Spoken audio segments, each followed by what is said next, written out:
আমার খবর। আশিস বিতর্কে উত্তপ্ত বীরভূমের রাজনীতি। প্রয়াত প্রাক্তন বিধায়ক আশিস বন্দ্যোপাধ্যায়ের পরিবারের পাশে দাঁড়াতে রামপুরহাটে পৌঁছলেন তৃণমূলের প্রবীণ নেতা ও সাংসদ সৌগত রায় এবং শোভনদেব চট্টোপাধ্যায়। মমতা বন্দ্যোপাধ্যায়ের নির্দেশেই বুধবার রামপুরহাটে আশিস বন্দ্যোপাধ্যায়ের বাড়িতে পৌঁছে পরিবারের সদস্যদের সঙ্গে দেখা করেন তারা। দীর্ঘক্ষণ কথা বলার পাশাপাশি পরিবারের পাশে থাকার আশ্বাসও দেন দুই নেতা।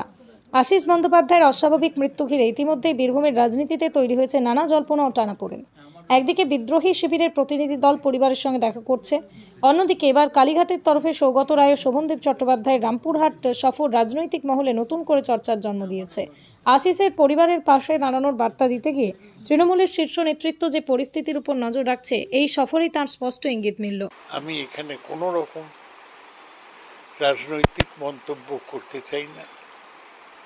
আশিস অমর রহে এটাই আমি বলতে চাই। ওর পরিবার শান্তিতে থাক। তবে আমাদের সবারই ভাবতে হবে এই যে লোককে চট করে অপবাদ দেওয়া, এটা যারা স্পর্শকাতর মানুষ তারা অনেক সময় সহ্য করতে পারে না।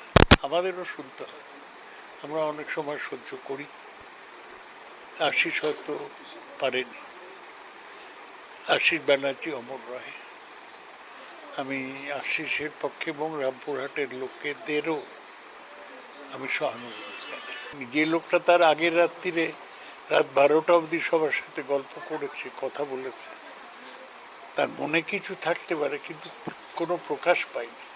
শক্তিগড়ের ঘটনা পরবর্তী টিআরডি আমি এর মধ্যে আর যেতে চাই না। আমি অত ডিটেলসে জানিও না। সম্প্রতি আপনার সঙ্গে এরকম ঘটনা এটা আমরা কেউ স্বপ্নেও ভাবতে পারছি না। আশিসের মধ্যে এরকম মানে মৃদুভাষী, দারুণ ভালো ব্যবহার মানুষের সঙ্গে।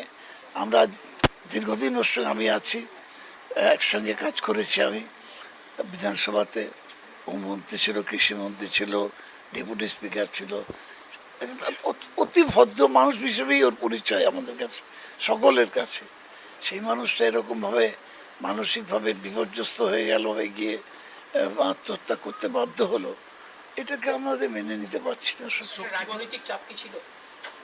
রাজনৈতিক চাপ ছিল কি না ছিল, কিন্তু একটা তো ওর বিরুদ্ধে একটা কনস্পিরেসিতে চলছিল। ওকে কি করে মানে কালো করে দেওয়া যায়, শরীরটাকে নোংরা করে দেওয়া যায়। ও নোংরা ছিল না। কেউ আমরা যারা এতদিন ওর সঙ্গী, কিছু তো চিনতে পারতাম। আশিসকে আমরা দুর্নীতিগ্রস্ত বলে এতটুকু বিশ্বাস করি না, এতটুকু বিশ্বাস করি না। যে যা পারে বলছে, সে নিয়ে আমার কিছু বলার নেই, কারোর তো মুখ আটকে দিতে পারবো না। কিন্তু আমরা এখানে, আমি আছি, সৌগত আছে, আমাদের দলের সবাই আছে। কেউ বিশ্বাস করে না যে একবার মিশেছে ওর সঙ্গে, যে একবার দেখেছে ওকে, কেউ বিশ্বাস করে না আশিস দুর্নীতিগ্রস্ত। রাস্তা দিয়ে যাচ্ছি, ধরো চোর চোর চোর বললো। আমাদের জীবনে কখনো কেউ চোর বলেনি, এখন বলছে। কখনো কখনো তো কেউ কেউ বলছে। তো সেই কথা হচ্ছে যে একটা কোথাও পলিটিক্যাল এজেন্ডা হতে পারে, কোথাও অন্য কোনো লোকের কোনো পরিকল্পনা থাকতে পারে যে আমরা যাদের রাজনীতি থেকে সরে যাই। তো রাজনীতি সেইভাবে একজনকে তো সরিয়ে দিতে পারলো। রাজনীতি সম্বন্ধে তিতিক্ষা নিয়ে কথা বলে গেছেন, সকল বাড়ির সকলকে বলে গেছে আমার পরিবারের যারা আর কেউ রাজনীতিতে না আসে।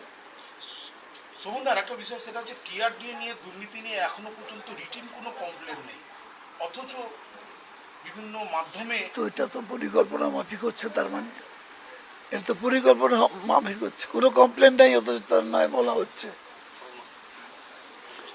কেন কেউ চাইছিল যে আশিস রাজনীতি থেকে সরে যাক, একদমই সরে যাক। তো রাজনীতিতেও পড়তো খুব ভদ্রভাবেই রাজনীতি করা, অধ্যাপক মানুষ, শিক্ষা জগতের লোক, তার সম্পর্কে কোনোদিন কোনো কমপ্লেন পাইনি। তাকে আর মেলাইন করার চেষ্টা হলো, কালিমা লিপ্ত করার চেষ্টা হলো। ওরা একটু শরীরটা খারাপ যাচ্ছে।